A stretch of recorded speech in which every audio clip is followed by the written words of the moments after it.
All right, so I've talked a lot about how I think a lot of the large cap, especially specifically like the really large cap growthier names are overvalued. So I wanted to make a video about a stock that is in that category that I think is a buy right now, and that is ASML. ASML is down a lot from its all-time high. Looks like back in, that would have been July, early July, it's down 36% roughly.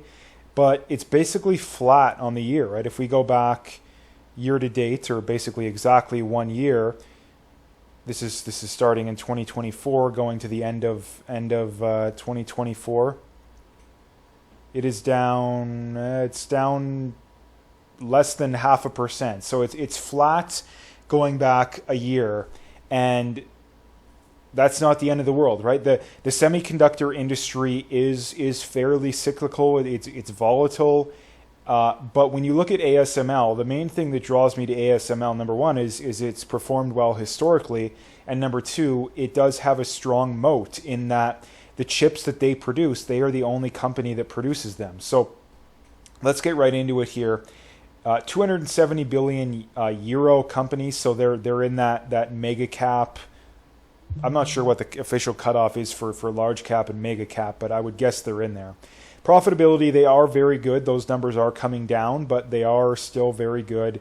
An operating margin of 34%, a net margin of 29%, free cash flow just under 12. That's not great, but it's still pretty good. Return on equity, return on invested capital, both very good as well. If you look at their growth, they are still growing, even though they did have that huge pullback recently, and the main reason for that was basically that they lowered guidance, and that does happen sometimes, but they are still projected to perform well in the future. So I think that this is just a normal, healthy pullback. The balance sheet is good. They have a current ratio of 1.5. They are buying back shares, so everything looks good there. And then next year, they're projected to grow earnings 24%, revenue 30%. Analysts are bullish, so I'm happy there. If we look at its valuation, it definitely is a little expensive, but I'll get into that a little bit when I get into that at the end. Getting into the financials here, let's look at the income statement first. If you look at the revenue, they've been trending up pretty much every quarter going back 8-9 years up until this past quarter. At least that would have been the second quarter of 2024 is the last quarter yes, that is the last quarter we have data for, but they are still growing. If we look at their net income, it's down a little bit, but it's still in a clear uptrend, right? It's still in a clear uptrend, so I'm not overly concerned there. They are still buying back shares consistently, so that's good to see. And then earnings, similar story to the revenue, that came down the last quarter, but it is still trending up. So let's check out their metrics here, because this is really important here. If you look at the metrics, they have came down recently, and that is a little bit concerning, but you also have to keep in mind that they're trading a lot cheaper than they were 6 months ago. So I wouldn't say the stock is necessarily cheap today, but I don't think it's expensive.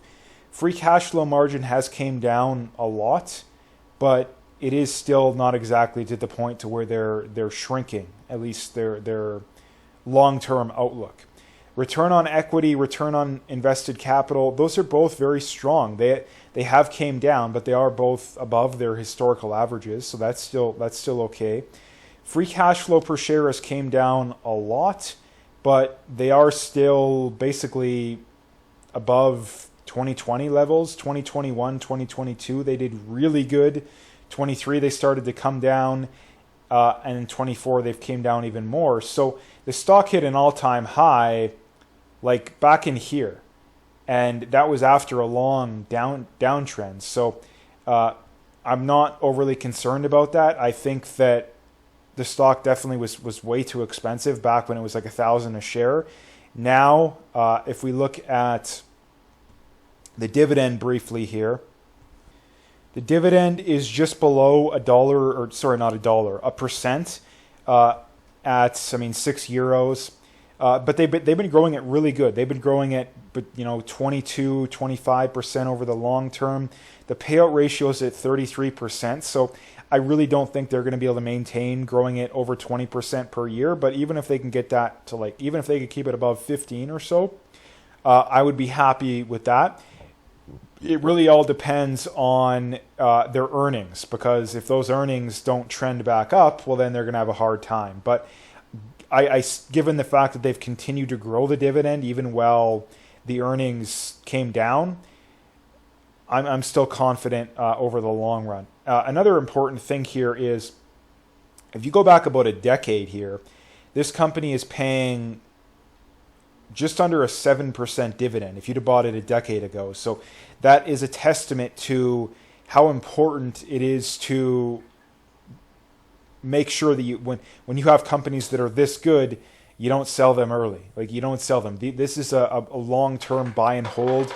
Unless they lose that moat, this is for sure a long-term buy and hold. So let's get into the valuation here, because I think that that's really important. So if we go back 5 years, they've grown earnings 28% per year. The average PE has been 42.83. They're currently at 36.31. They've grown revenue 18.5% per year. They've grown their return on invested capital a lot as well. Let's go back about a decade or so just to see the difference here.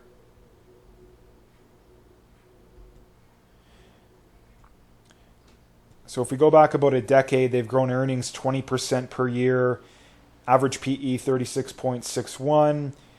They grew revenue at 16.7. So over the last 5 years, they've grown virtually every single metric faster than over the last 10 years, meaning this PE of 36.31, that's definitely expensive.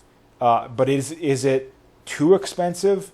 I don't think so, right? I really don't think so. So let's get into the discounted cash flow metric here, just to kind of see what are we looking at here. So I'm assuming they're going to grow their earnings by 15% per year, which is less than the 20% they've grown over the last decade. They're going to buy back 0.5% shares per year, which is less than what they've done over the last decade. They're going to grow the dividend at 15% per year, which is also less. And they're going to trade at a 25 PE, which is, if you go back 10 years, I mean, the cheapest they've been is 19.2, but let's go back maybe 5 years just to see. Yeah, the cheapest they've been over the last 5 years is right around 28. So just under 28. So I'm assuming that they're going to be trading literally below the lowest they've been over the last 5 years. So I think that, if anything, this is probably conservative.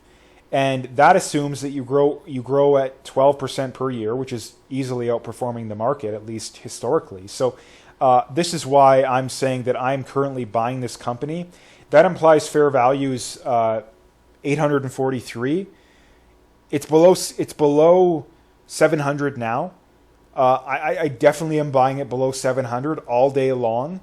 But if it went up above 800, I probably would stop buying it, right? That's probably roughly my price target, because I want to stay conservative. I don't want to be too aggressive, because you don't want to be too aggressive when it comes to stocks, at least in my opinion, at least when it comes to this kind of stuff. So this is an example of a company that I think you can be buying right now.